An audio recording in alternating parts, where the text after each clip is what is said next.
Итак, So, what are we going to speak about? You all know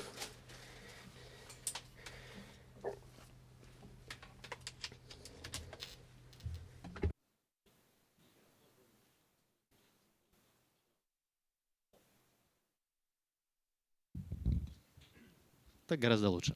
that's much better. You all perhaps know that in addition to development analysis means in our company we do a lot of penetration testing. And we declare to market and our clients that, hey guys, for us it's not a way to earn money because the profit from penetration tests compared to selling Max Patrol and other ones, it's a part of a percentage. For us, pen testing is first of all material for the research. Which vulnerabilities we discover in the informational system of the client, how these vulnerabilities can be used in order to break and hack the informational systems of our clients, why these vulnerabilities are produced, how can we remove them, how can we work with them, this, and this, and this. So this is material which comes the input to the analytics so that they could lay the foundations for the solutions which are developed by our programmers. Statistics of such projects we are publishing constantly, and from year to year, the statistics are very similar. 90% of pen tests, while the main objective is to get control over local computer of the client or over the certain IT system, 90 or more % of such projects are coming to getting this control. In 2 cases out of 3, in order to break the system and become the domain administrator deeply in a local network, you shouldn't leave the office all the time. So the perimeter is penetrated from outside, then you get control over certain points inside of the network, and then practically all guys, without leaving the office, become internal violators for this particular network. But perhaps in 2-3% of the cases we are not able to get full control, but very often it doesn't mean that the system is protected and well defended, but we just have reduced the scope. For example, at the perimeter you can see 1,000 hosts, you take only 2 of them, the rest of them don't touch them even though they have vulnerabilities. So, with this in mind, what do we see? There is a networking perimeter which is viewed as some kind of wall, Chinese wall against the local network of the client. And to protect the perimeter, they invest the main amounts of money, in addition to simple things like domain authentication and other things. So on the perimeter we see the firewall, web application firewall, IDS key, and everything which has to be ideally help us to discover the hacker attack. Nevertheless, approximately 90% of the cases, perimeter has been penetrated, and 60% of our work is we break it through vulnerabilities of web applications or by brute forcing of the passwords to the interfaces. In other cases, we have to use social.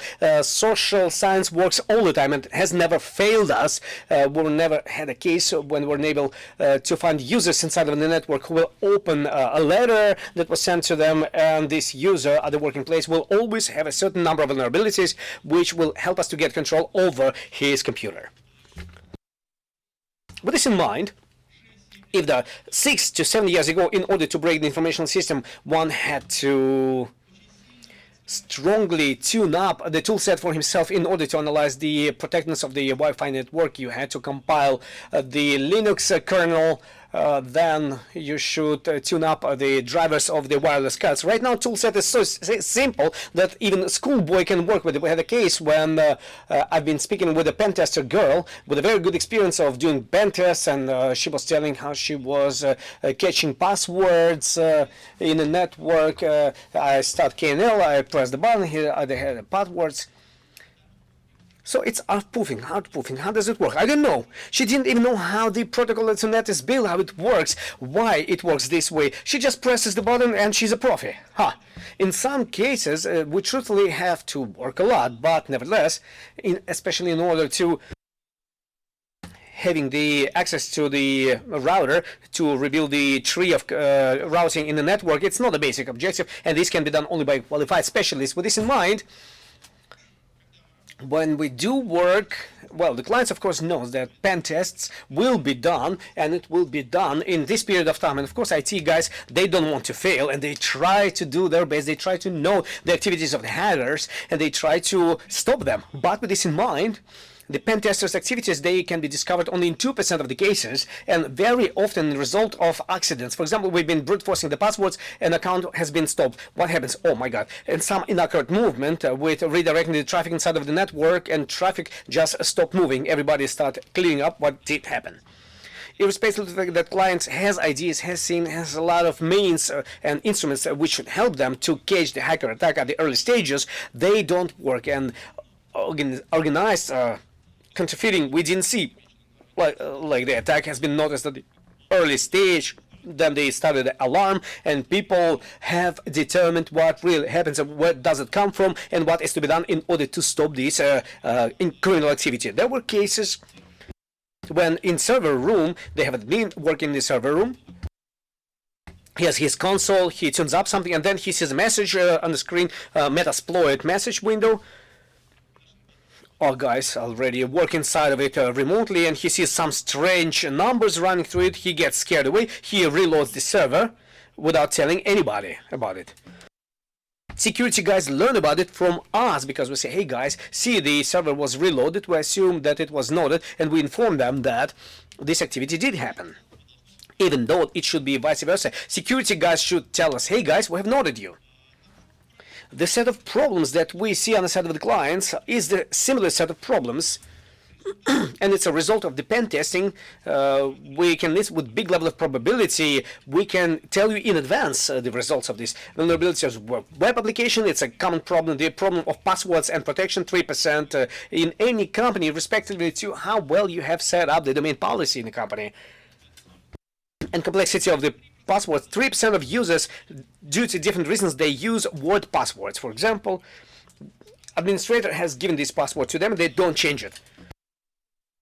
Also, usage of unprotected protocols inside of the network, at least. For example, to convince Cisco guys that Cisco has to administer through SSH and not Telnet, and sometimes they don't understand why this should be done, etc., etc., etc. So, making a resume of everything said above, we know in advance which set of problems, which set of errors are done by people who create the network, create the informational system, and exploit it.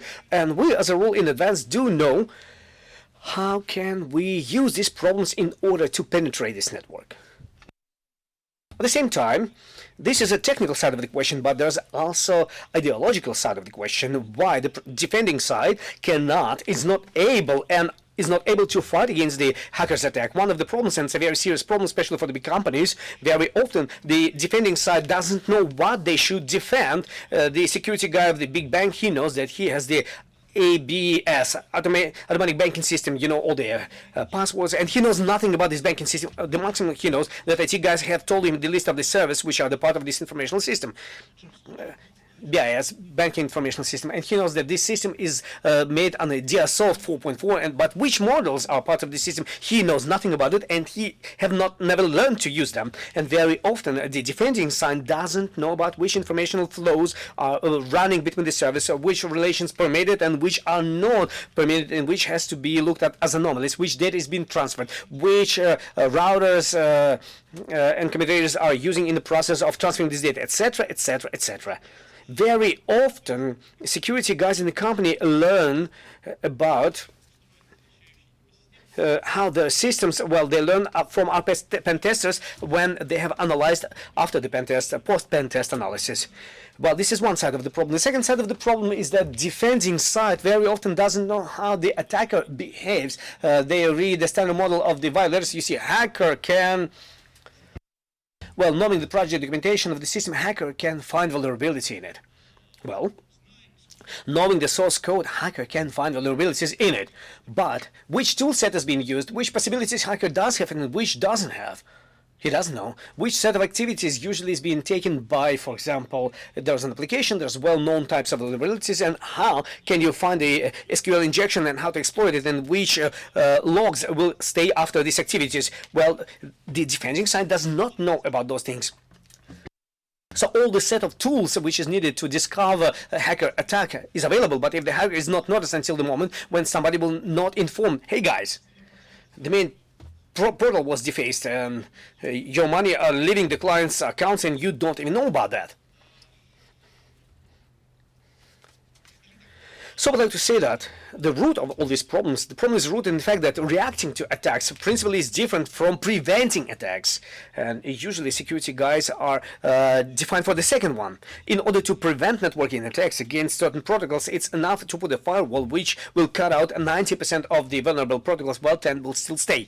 But in the case with reacting to incidents, it doesn't work. You can defend yourself only from those, you can correctly react only to those incidents which you are ready for. You do know how the DDoS attack is being done, so you have been thinking about where you have located and where you place the sensors and which types of events from these sensors you will perceive as a non-standard ones.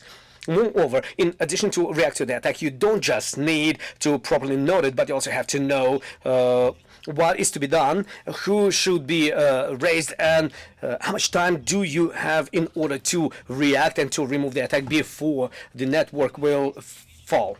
So you have to know three things. In order to properly organize the reacting to the attack, you should know what are you protecting, how your information system is built and from which components it consists, from whom you're defending yourself, who is the violator, and you should also know which set of signs you should perceive as the effect of attack. And there are certain difficulties here, because if you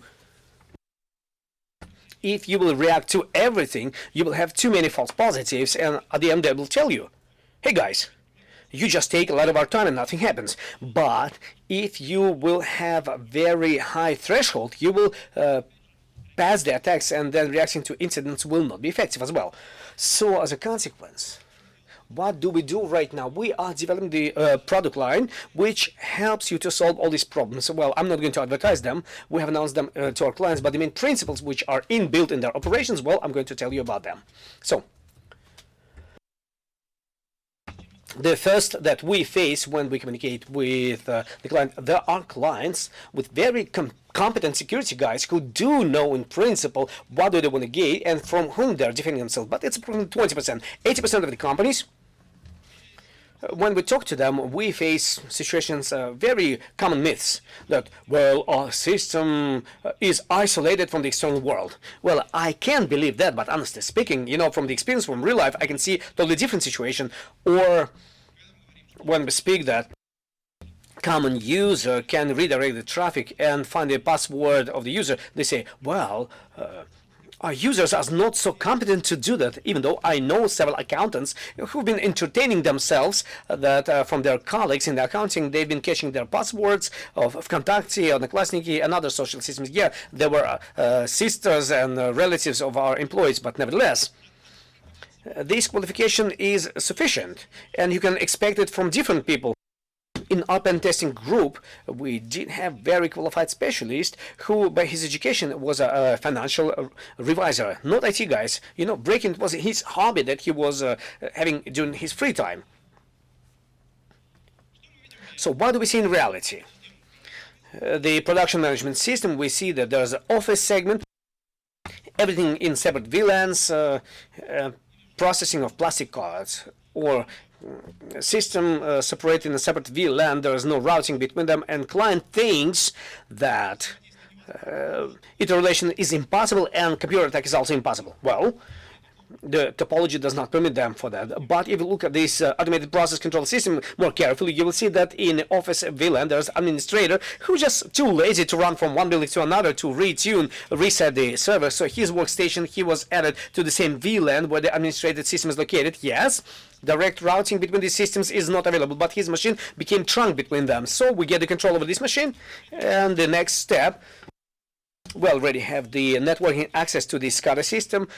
Hello semantics, hello Honeywell, hello vulnerabilities that you have, which are well known since 1990s in the operating systems of these particular vendors. As a result, it happens that representation of the system as it is seen by the client an operator of this system while looking at the networking schemes, looking at the project documentation, it's really different from what is available in reality due to the same human factor, mistakes, laziness, etc.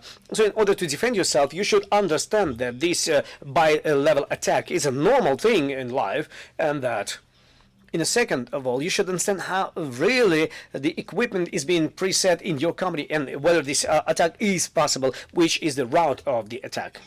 So in the result, if you will look at certain more or less complex organization, you will be able to see that there's a lot of entry points out there, and they are different. For example, same industrial company. They have a segment of production process management. We expect in our model of Violator, we expect that evil Buddha hackers will have a desire to local or international conflict, and somebody would like to make a diversion attack.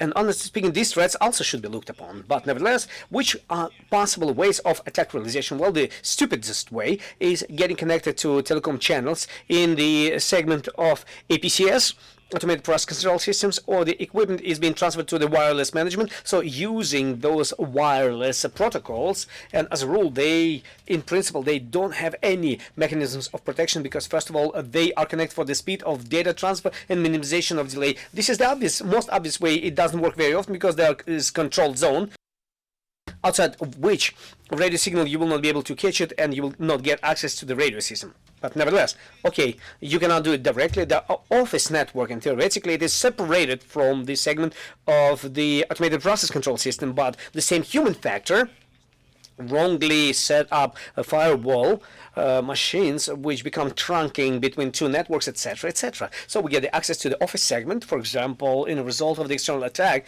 or if you're employee of the same company.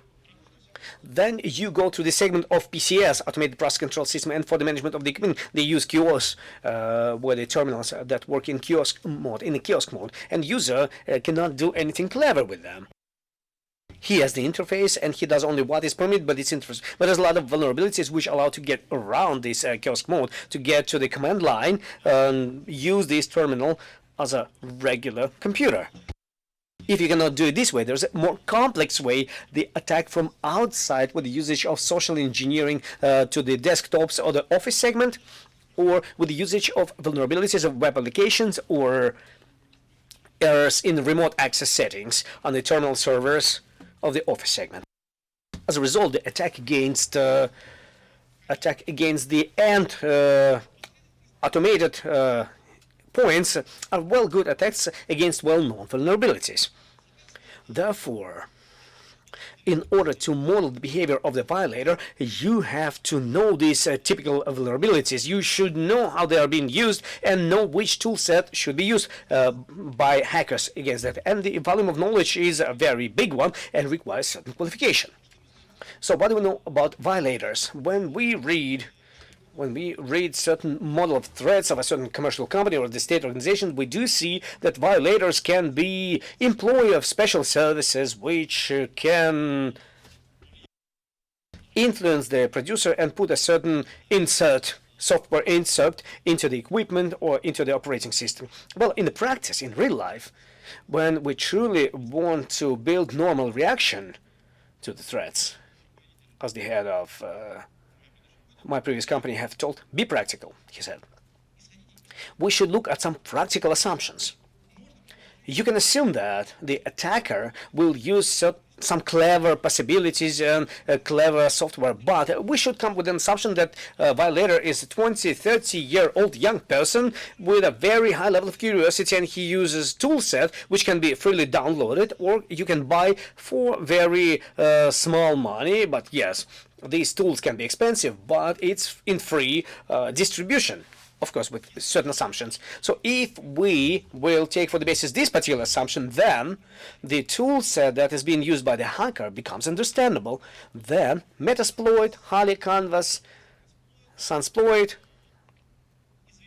well-known set of exploit packs with well-known content, with well-known exploits and well-known vulnerabilities, plus tools of binary analysis of files or the analysis of the source code, but once again there is a certain set of methodologies which are used. There's no magic behind it. There's no magic behind it, so when the person looks and finds vulnerability, no, there's a certain set of templates you enter to a certain site, which is well described in the articles of binary analysis of files, search for their vulnerabilities, buffer overflow, protocol phasing, etc., etc., etc. Yes, I will not reproduce it. I'm not a hacker, I'm an analytic, but nevertheless I can list all these methods, and I do know approximately which traces are left after using those tools. With this in mind, what defending side forgets about is when we're getting ready to react to the hacker's attack, we should know that hacker has certain objective. He's not just in vain breaks the system, he wants to get something out of it. Very often, the attack is built in a common way. Step number one, get access to anything. And then to the weakest points, and these weak points we know: web server, terminal server, desktop of a user, because you can easily get in connection with them. Then develop the attack, and then there are two well-known ways: is to increase your privileges by using local vulnerabilities, become an administrator, or by using arm spoofing attacks, DHCP server, redirect the traffic to it, then catch up password of the administrators and other privileged users, and then use those passwords to get access to the informational resources. That's it. We became enterprise administrator or the admin of the Cisco, and the system is ours, and we can do whatever we want with the system. The objectives are understandable, results are understandable, tools are understandable. This is one side of the question. The second side of the question is, what are we protecting? And there is a problem here. The problem is following. There are different people who are interested in defending their system, and they differently look at it. For the business, the threat is losing money. Before and even exclusively losing of the money. Sometimes a loss of the reputation, but it's still loss of the money. But indirectly. IT guys, for them, it is important the operability of the operational system. They don't really know about the financial part of the financial consequence, but they don't know if this server will fail. Then, in the best case, somebody will be fired. A security guy thinks in the terms of which have been taught in confidentiality violation, properties of information, availability, and some people know properties like integrity, reporting, etc., etc. Hacker, pen tester, or hacker attacker, he thinks totally differently in different categories: vulnerabilities, attack, result, development of the attack, and more advanced result. And in order to understand what do we protect and from whom, all these approaches have to be united somehow. How can this be done? Of course, naturally speaking, we should start looking at the system with the eyes of the business, because it makes no sense to protect the test system if it has no influence, and an attack against it will not lead to anything. Yes, agree? Who would argue? Therefore, first of all, we should understand which information systems should be protected, and which of them are important. Step number one, which information systems are interesting for the business and they have to be protected. Step number two, which of these systems can really be interesting to the hacker. For example, the system of reporting for the bank, system of reporting to the central bank is very important for sending the reporting for 2 days in advance. Well, this is the foundation of canceling the license. For the hacker, it makes no sense to break the system if it will not become the intermediary stage for attacking the remote banking servicing system.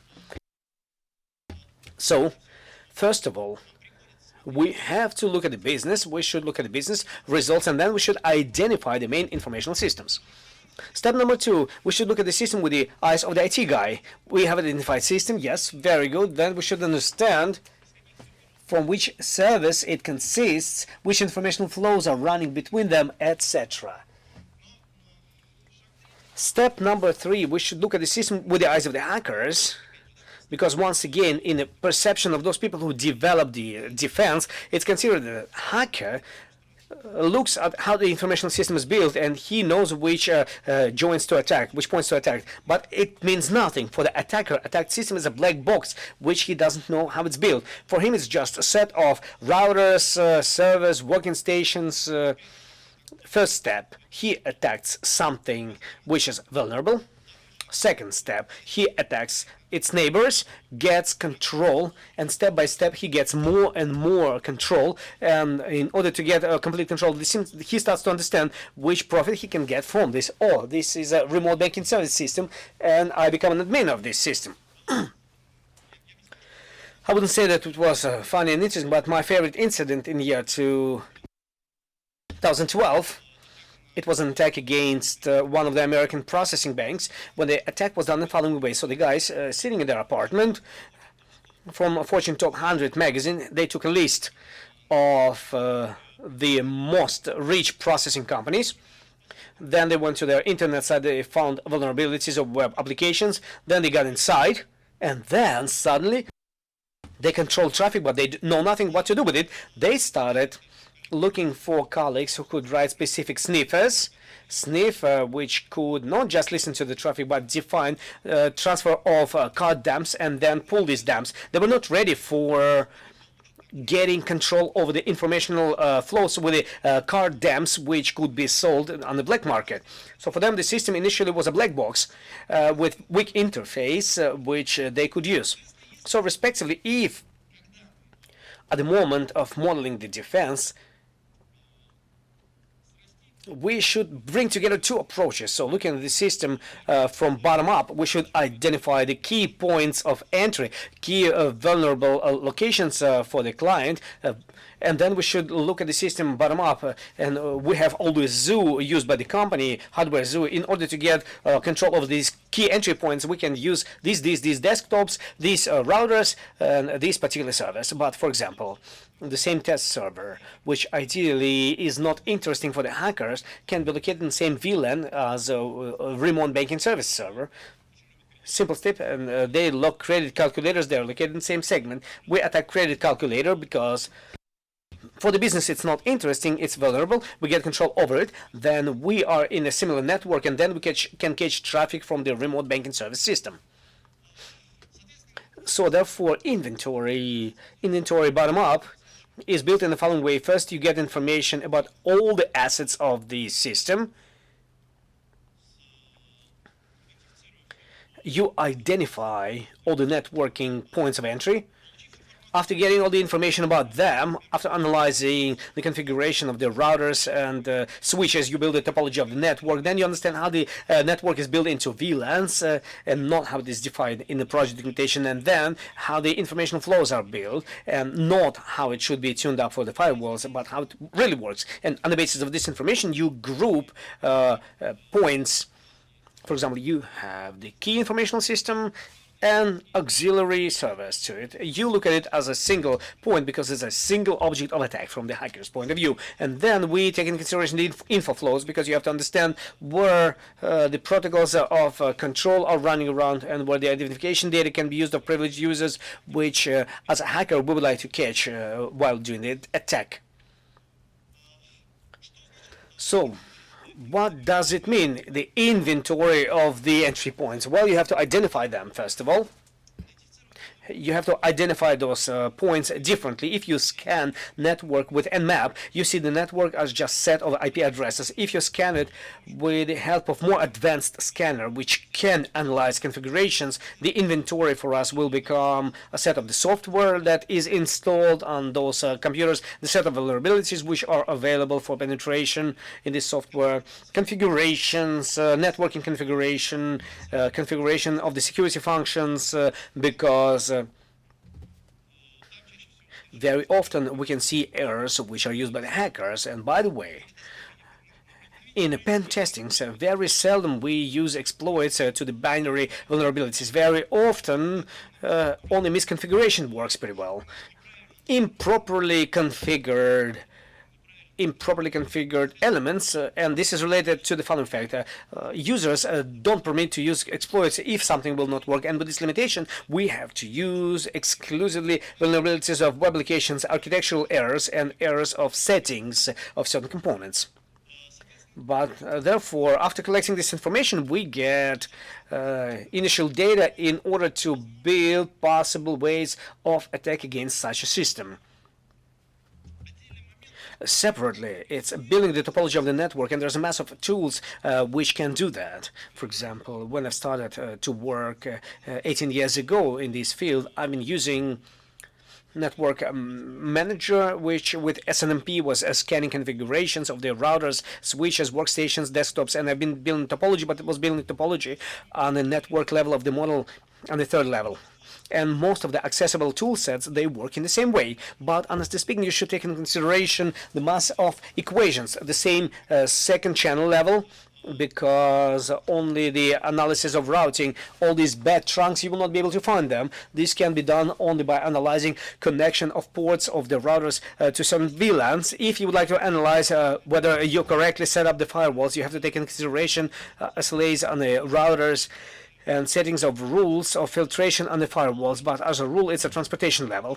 In addition to that, very often they use firewalls of the applied level, WAF and other ones, so you have to take into consideration connectedness on applied level. In addition to that, very often we see the presence of solutions when the data sets are being pulled through different protocols. For example, control of the industrial equipment. We have a Modbus protocol which works on the end devices, on the field devices. However, it is being broadcasted as Modbus TCP in the network. The same data is being transferred, and in the route on Modbus TCP there may be no vulnerabilities, but if you pull data afterwards, you can exploit vulnerability directly in the hardware settings. Or when you use the systems like, for example, portal of state services, when we fail the application PDF form, PDF application is being sent through the HTTP protocol, it's been downloaded to the service server, extracts data from it and sends it to the database control system. Well, for us it's a possible but difficult way of exploitation of SQL injection. SQL injection is injected into PDF. Web server will transfer this SQL injection afterwards. Extremely difficult to use, but I can illustrate sometimes it is possible, but it's not enough to analyze the level of data transfer, but you have to analyze it's not enough to analyze networking components of data transfer, but you also have to analyze the pathway, how the data is being pulled into the processing server, and sometimes it's a very difficult way, different pathway, different route. The most important thing we face is a misunderstanding of threats themselves. So you take the railroad transportation control system.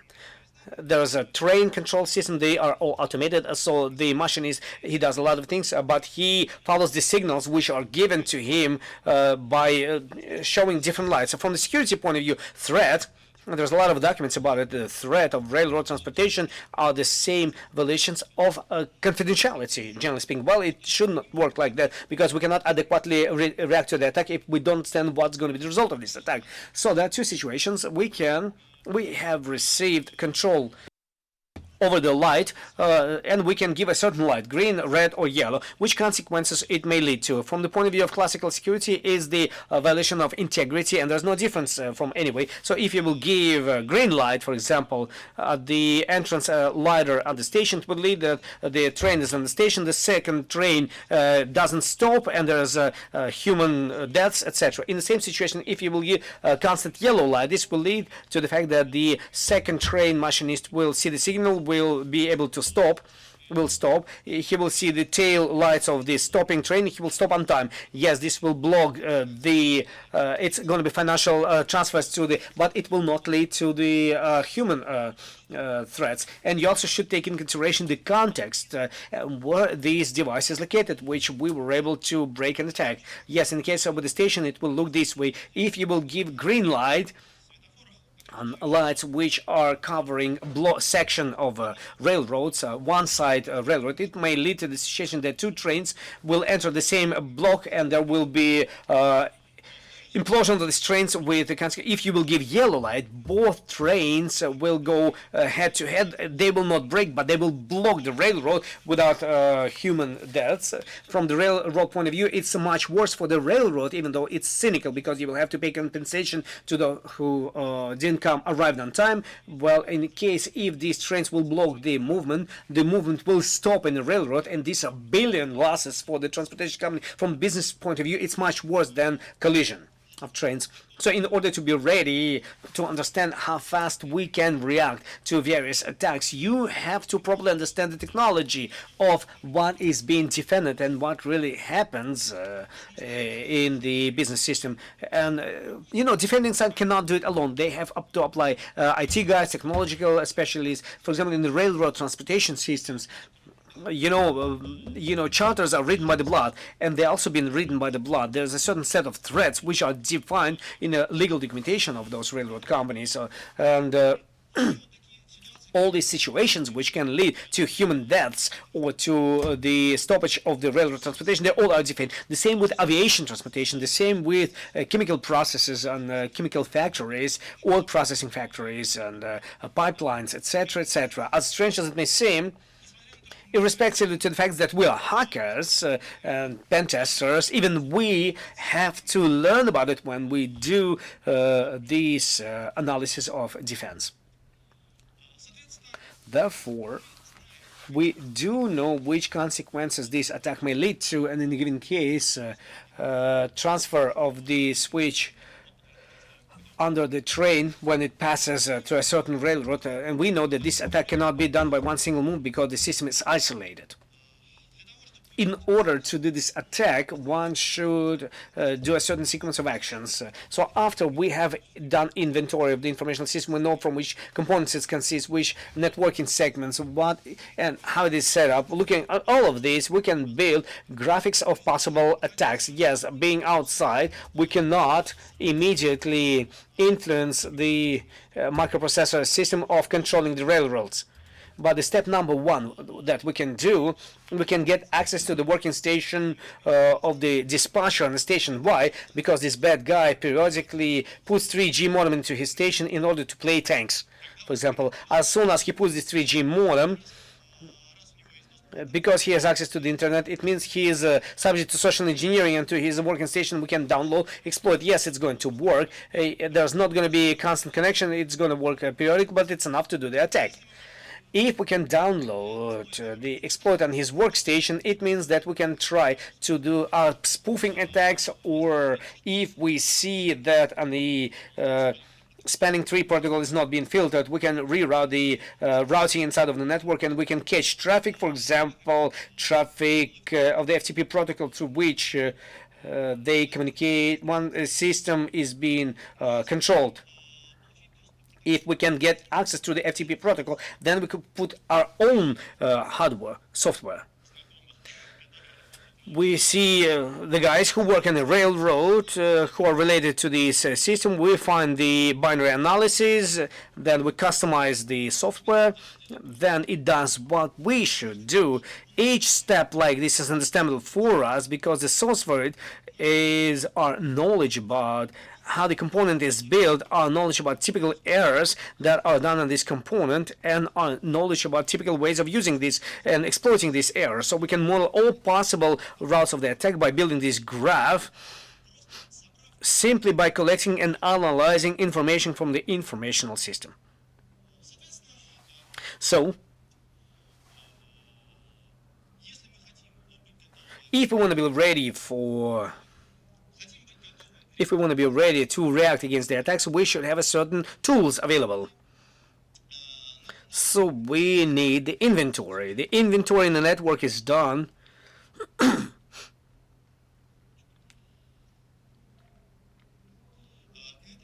the inventory is done by simple scanners. For example, Max Patrol by using the protocol of controlling equipment, WMI for Windows, SSH Telnet for networking equipment, etc. It's able to collect information about vulnerabilities, about configuration, software installed, etc., etc. But nevertheless, the idea of the possibility of automating the inventorization of the network came to us along the way while we were developing the Max Patrol scanner. Therefore, putting it against the network, putting the scanner against the network, we can collect a lot of information that we need to build a graph of attacks and to understand how the system is built and what we're protected from. Therefore, in order to discover attacks, Yes, there's a system of discovering the attacks, and possibly it can be divided into two classes. It's based on signatures and based on discovering the anomalies. Both of them have their advantages, pros and cons in the system. The system is based on signatures. It works against well-known exploits, but they don't work. They don't work against certain classes of attacks. So we, for example, had the situation when the client. So we did a pen testing, and the client at that moment of time, security guys were looking at IDS logs. So, very good IDS manufacturers, they didn't know how to catch at spoofing attacks. Well, these signatures were defined in them, but they just didn't give these warnings. We didn't learn why, but the application has left to the manufacturer, but there was no reaction. The systems, of course, have a lot of those attacks which have no other signatures through which you can know this attack when it's being done. The system of discovering anomalies in other way are able to find the attacks just because the attack is a little bit different from regular traffic flow between different known systems. But there's another problem, is the false positives. Every false positive, every false warning about the attack, it's labor force. The more labor force you spend, labor which doesn't give a visual result, it's unhappiness of the business because we need people, they need to pay salaries to those people. And if the person just sits and looks at false positives, why do we need this person? So none of these means of detection of injections will not give you 100% protection from the attacks. However, if you will bring together ideas with the inventory system, you can find a lot of interesting things. Why? Because inventory system, from them you know about vulnerabilities which really are present at a given moment of time in these info systems, and for these vulnerabilities, as it is well known, we know there's an end set of well-known ways of using these vulnerabilities. Moreover, the set of tools which can use these vulnerabilities. Application of each one of these tools in each of these vulnerabilities gives us well-known typical footprints that you can discover in the network traffic. Therefore, analysis of the network traffic, if you don't have an objective of searching for certain signatures, you can make it into a search of footprints of well-known attacks.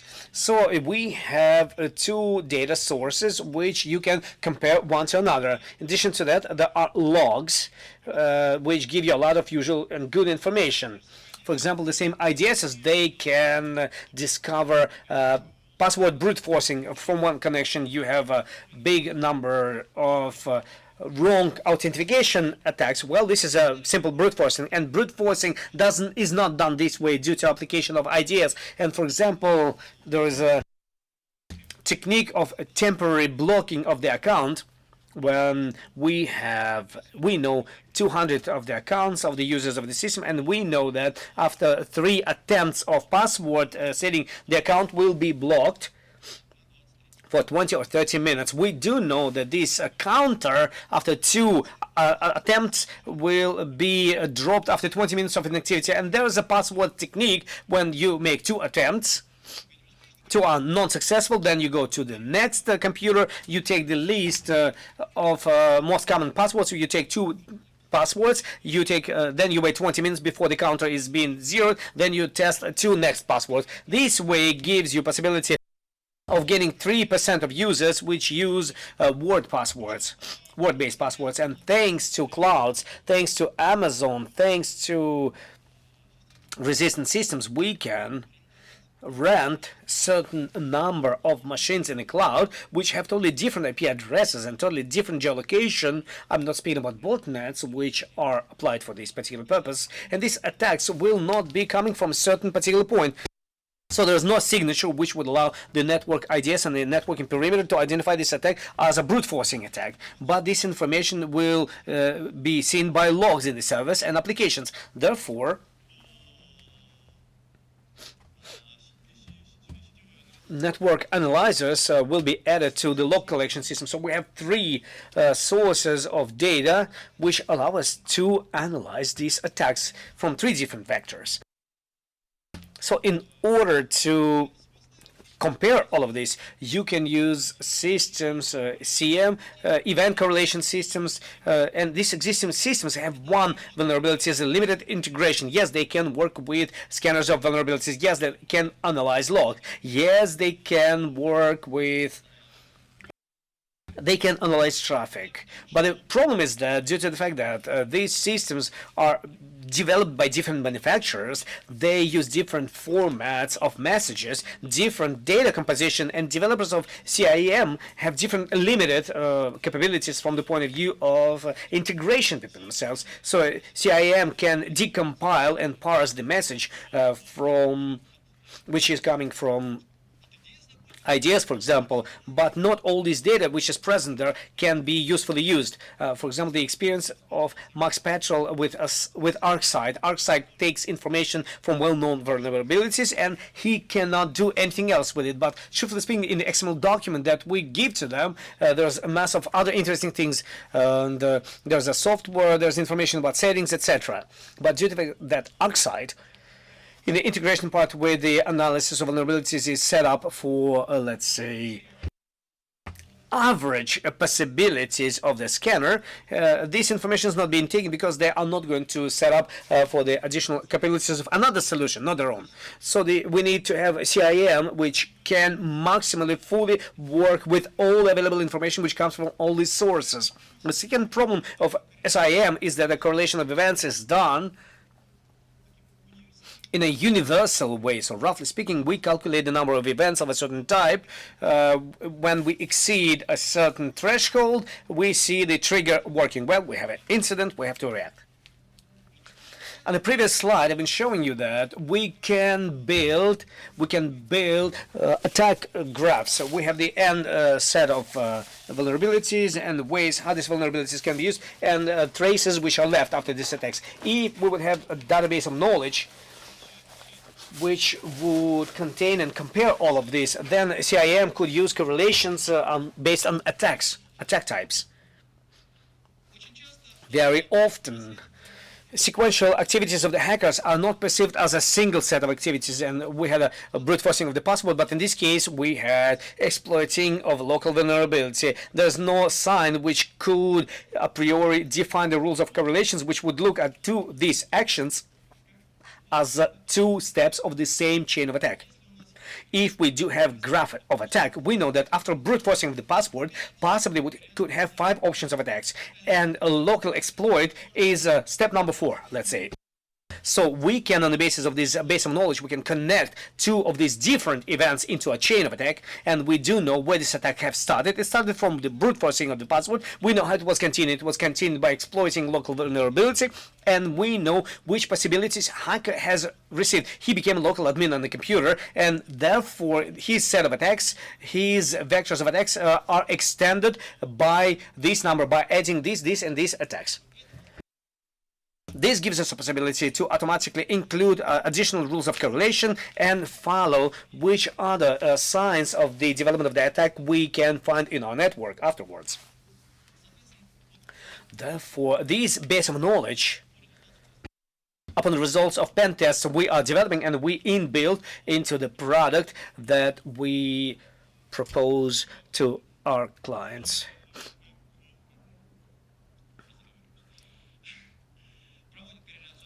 We do the correlation of events, and it allows us, this software allows us to identify attacks against the informational system. As a result, what do we have as a result of all of this? Right now, this is a prototype which works on our basis, and we show it to the clients. It's a unified system on a single platform which introduces everything: the scanner, DPI,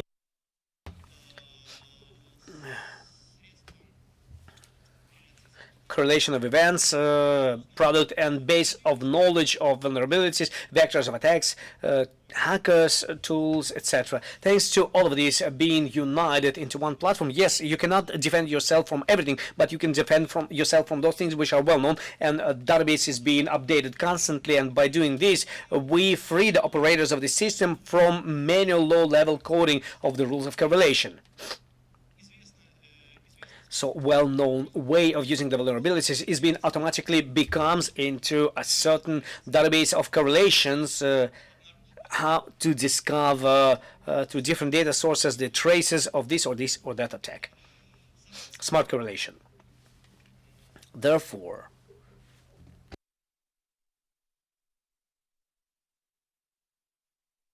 just a second, I will try to formulate my next statement.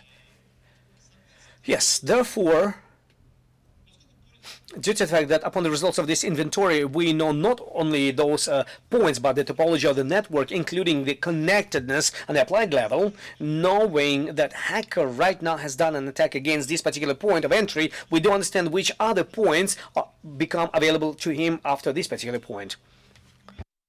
After seeing the attack against the demilitarized zone point, we can immediately warn the administrators, database managers, which is located in the internal network, which is not accessible to the hacker, but we know that there's connectedness on the data transfer and the possibility of exploiting the same SQL injections, and therefore you should open your eyes and see maybe something strange happens to your server, because right now you will be attacked, because right now there was a successful scanning and we see download of the web shell to the web server, which works with your database, with your DBMS, and it helps us to build the correlations to the extending attack in the process of its realization at its early stages. Therefore, in the result, we get a single platform on the basis of which we build a system we call Security Operations Center, SOC, a structural subdivision which follows what really happens on the perimeter of the company, what really happens inside of the network. Then they discover traces of attacks and then makes decisions on the basis of this particular information. So we get a coordinator inside of the company. So if previously security department was writing papers, was following that admins would properly put the function of security, this tool set allows you to make and create inside of your security department a subdivision which will be responsible. It's some kind of warning group. You have discovered a hacker attack at the moment when hacker just have found the first vulnerability and first entry point and tried to use it, and you stop it. It helps you to remove the problem of lack of professionals inside of your company. If you look at some ministry in the central office of this ministry, it's a big problem to create a department which would have well-qualified specialists able to discover those attacks. Somewhere in remote city where the population of 20,000 people and they have a territorial division of this ministry, qualified specialists, well, it's impossible to find them. By creating such a division which is on a centralized basis monitors the whole infrastructure, we basically can, from a single point, we can not just discover the attacks, but we can help people on locations, in remote locations, if we know that hackers at this certain moment of time to the server located in St. Petersburg attacks systems which is located in Novokuznetsk. We can not just inform them about this attack, but we also know what kind of attack is happening, and we also know what is to be done in order to prevent and stop it. We can get in touch with respective people in Novokuznetsk city, and we can inform them, hey guys, can you block this particular port, says that there is a mistake of the configuration of this component, replace this parameter by this parameter. And this will allow us to quickly neutralize those attacks. Ideally, of course, it's understandable that it has to be, the organizational structure has to be defined for this, and for big companies it's very problematic, but nevertheless, for the telecom operators, these centers, reaction centers already been created and work very effectively. And by the way, not only in Russia, but also the divisions in Russian regions, they discover and react to attacks which come from Indian subdivisions of the same telecom operator. Well, basically, that's all I wanted to tell you. Thank you very much for your attention. If you have any questions, I will readily answer them.